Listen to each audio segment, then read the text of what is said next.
Hello friends, स्वागत है आप सभी का एक बार फिर से आपके अपने YouTube channel study with Ghanshyam में। दोस्तों, इससे पिछले वाले वीडियो में हमने अम्ल के बारे में बात की थी, तो आज हम बात करने जा रहे हैं क्षार के बारे में या बेस के बारे में। क्षार क्या होता है दोस्तों, तो देखिएगा इसकी कुछ विशेषताएं हैं। सबसे पहले हम उन्हें समझते हैं। तो क्षार की क्या विशेषताएं होती है दोस्तों, देखिएगा जलीय विलयन में OH नेगेटिव आयन देते हैं या OH आयन देते हैं, हाइड्रोक्सिल आयन भी बोल सकते हो। तो क्षार क्या होते हैं, जो जलीय विलयन में कौन सा आयन देंगे, OH आयन देते हैं।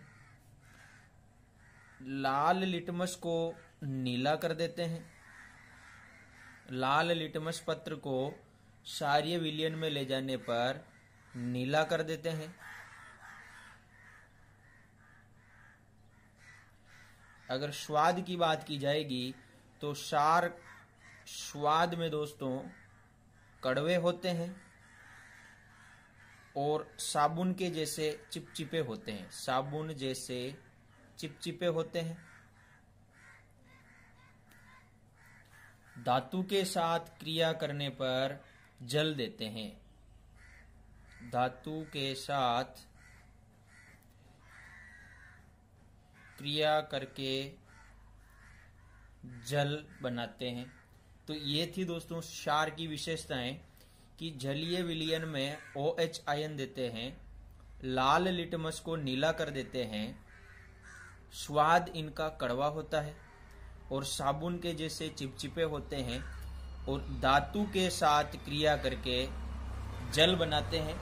अब कुछ प्रमुख क्षार के बारे में हम देखते हैं दोस्तों, और उनका दैनिक जीवन में कहाँ उपयोग होता है उनकी बात हम करेंगे दोस्तों।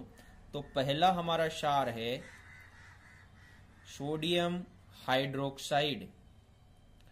सोडियम हाइड्रोक्साइड या जिसे NaOH, ये इसका रासायनिक फॉर्मूला है दोस्तों, और इसे ही कास्टिक सोडा कहा जाता है। तो ध्यान रखिएगा दोस्तों, यहां से बहुत बार क्वेश्चन बना है कि कास्टिक सोडा का रासायनिक सूत्र क्या है, तो क्या हो जाएगा NaOH। दोस्तों ये सबसे प्रबल क्षार है, सबसे प्रबल क्षार, स्ट्रोंग बेस है। और सबसे प्रबल क्षार क्यों होता है, क्योंकि इसका pH मान होता है दोस्तों 14, pH मान इसका होता है 14, इसलिए यह सबसे प्रबल क्षार है। उपयोग कहाँ होता है इसका, तो इसका उपयोग साबुन, नमक, कपड़ा उद्योग और कागज उद्योग में। साबुन, नमक, कपड़ा उद्योग और कागज उद्योग में सोडियम हाइड्रोक्साइड या कास्टिक सोडा का उपयोग होता है दोस्तों। आगे बात करते हैं हम, और अगला हमारा क्षार है कैल्शियम हाइड्रोक्साइड। कैल्शियम हाइड्रोक्साइड, इसका रासायनिक फॉर्मूला होता है CaOH का होल ट्वाइस, या इसे ही बुझा हुआ चूना कहा जाता है। बुझा हुआ चूना, ध्यान रखिएगा दोस्तों, बुझा हुआ चूना किसे कहा जाता है, तो कैल्शियम हाइड्रोक्साइड। और यहीं पर अगर हम बात करें कि बिना बुझा हुआ चूना, तो बिना बुझा हुआ चूना होता है दोस्तों कैल्शियम ऑक्साइड। तो इन दोनों में थोड़ा कंफ्यूजन रहता है, तो कैसे याद रखेंगे, देखिएगा दोस्तों, बुझा हुआ चूना, तो चूना कब बुझेगा, जब उसमें हम जल डाल देते हैं, और जल में क्या होता है, हाइड्रोजन। तो इस तरीके से याद रखोगे, बुझा हुआ चूना जिसमें हाइड्रोक्साइड होगा, और कैल्शियम ऑक्साइड यानी के बिना बुझा हुआ चूना। चलिए, तो हम बात कर रहे हैं कैल्शियम हाइड्रोक्साइड, जिसे बुझा हुआ चूना के नाम से जाना जाता है। देखिएगा दोस्तों, बुझे हुए चूना जो है किस प्रकार बनाया जाता है, तो कैल्शियम ऑक्साइड की जल के साथ क्रिया कराएंगे तो कैल्शियम हाइड्रोक्साइड प्राप्त होगा हमें। ये ठोस अवस्था में होता है, ये तरल अवस्था में होता है, और हमें ये प्राप्त होता है ठोस अवस्था में। कैल्शियम ऑक्साइड यानी कि बिना बुझा हुआ चूना और जल, इसकी अगर हम क्रिया करवाएं तो हमें क्या मिलेगा? कैल्शियम हाइड्रोक्साइड या बुझा हुआ चूना। कहाँ उपयोग करते हैं इसका? तो आपने देखा होगा सफेदी करने में। सफेदी करने में चमड़े की सतह से बाल हटाने में, और विरंजक चूर्ण बनाने में। अब ये विरंजक चूर्ण क्या होता है दोस्तों? तो देखिएगा, विरंजक चूर्ण की बात करते हैं। किस प्रकार विरंजक चूर्ण बनाया जाता है? कैल्शियम हाइड्रोक्साइड की जब क्लोरीन की उपस्थिति में क्रिया कराई जाती है तो हमें प्राप्त होता है CaO, Cl2 और जल प्राप्त होता है। और इसी CaO, Cl2 को हम बोलते हैं विरंजक चूर्ण, या इसे ही ब्लीचिंग पाउडर। ध्यान रखिएगा दोस्तों, ब्लीचिंग पाउडर, और इसे ही बोला जाता है विरंजक चूर्ण। आगे बात करते हैं। अगला हमारा क्षार है, और वो है मैग्नीशियम हाइड्रोक्साइड। मैग्नीशियम हाइड्रोक्साइड, या इसका रासायनिक फॉर्मूला है MgOH का होल ट्वाइस। मैग्नीशियम हाइड्रोक्साइड को ध्यान रखिएगा दोस्तों, इसे ही मिल्क ऑफ मैग्नीशिया कहा जाता है। Milk of magnesia, milk of magnesia इसे ही कहा जाता है। और उपयोग कहाँ आता है? तो बहुत ही महत्वपूर्ण उपयोग है इसका पेट की अम्लीयता दूर करने में, या जब भी एसिडिटी होती है तो मैग्नीशियम हाइड्रोक्साइड का उपयोग किया जाता है पेट की अम्लीयता दूर करने में। एक और उपयोग है इसका चीनी उद्योग में। तो ध्यान रखिएगा दोस्तों, मैग्नीशियम हाइड्रोक्साइड, इसका रासायनिक फॉर्मूला होता है MgOH का होल ट्वाइस, और इसका एक और अन्य नाम है मिल्क ऑफ मैग्नीशिया। कार्य क्या होता है इसका? तो पेट की अम्लीयता दूर करने में और चीनी उद्योग में इसका उपयोग होता है दोस्तों। आगे बात करते हैं, और एक और महत्वपूर्ण क्षार के बारे में हम पढ़ते हैं, और उसका नाम है पोटेशियम हाइड्रोक्साइड। पोटेशियम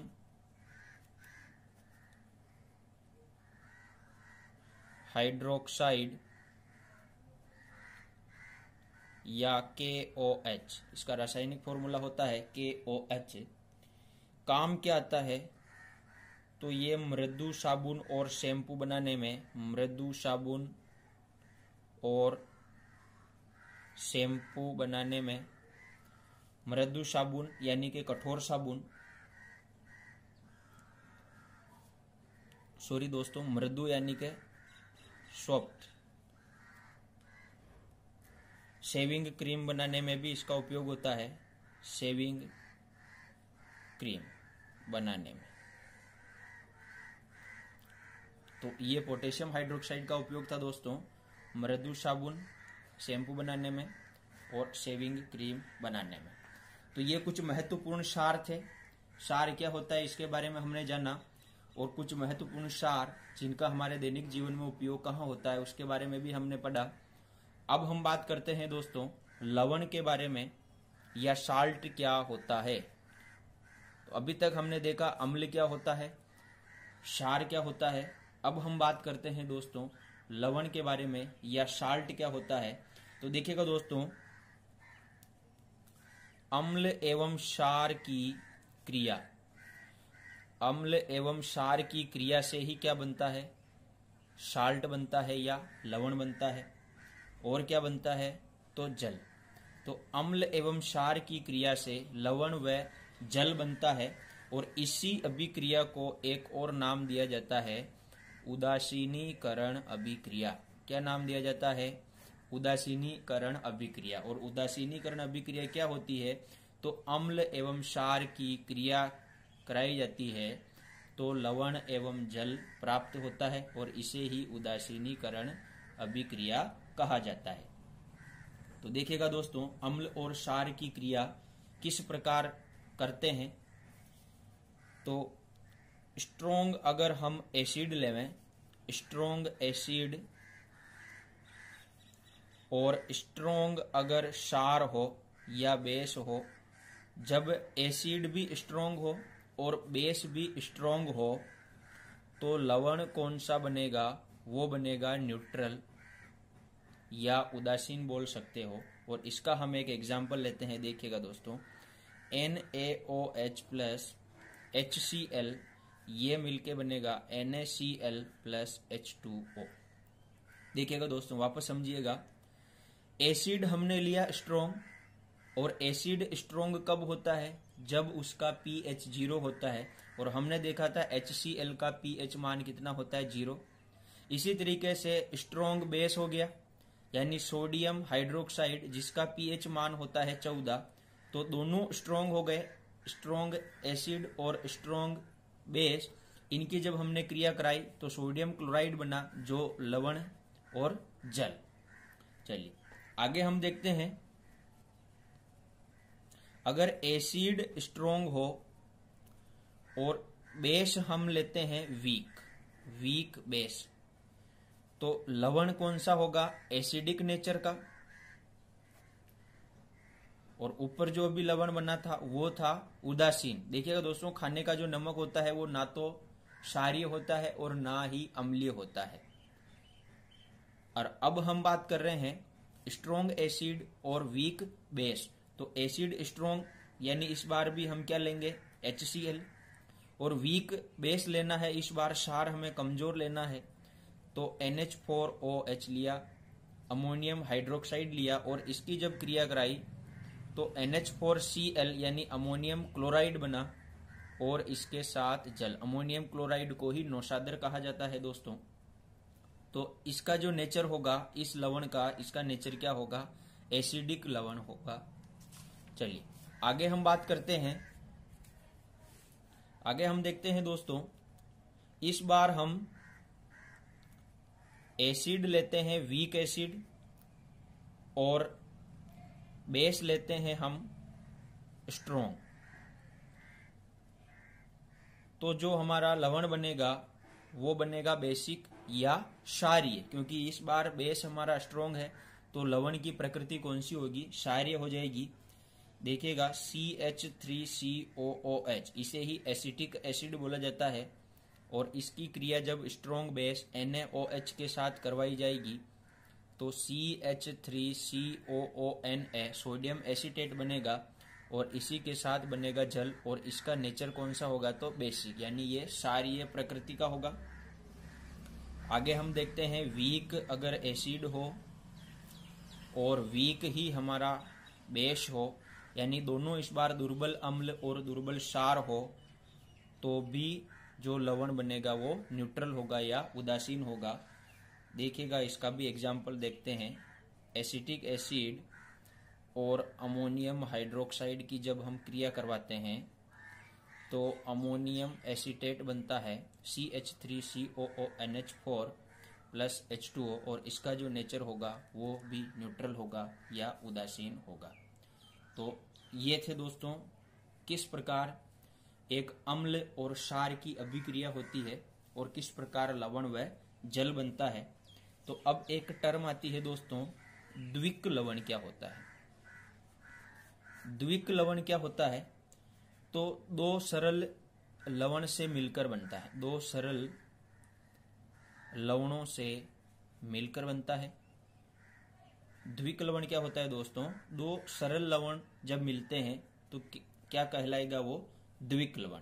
जैसे द्विक लवण फिटकरी हो गया, फिटकरी, और फिटकरी को ही बोला जाता है दोस्तों पोटास एलम। क्या बोला जाता है? Potash alum.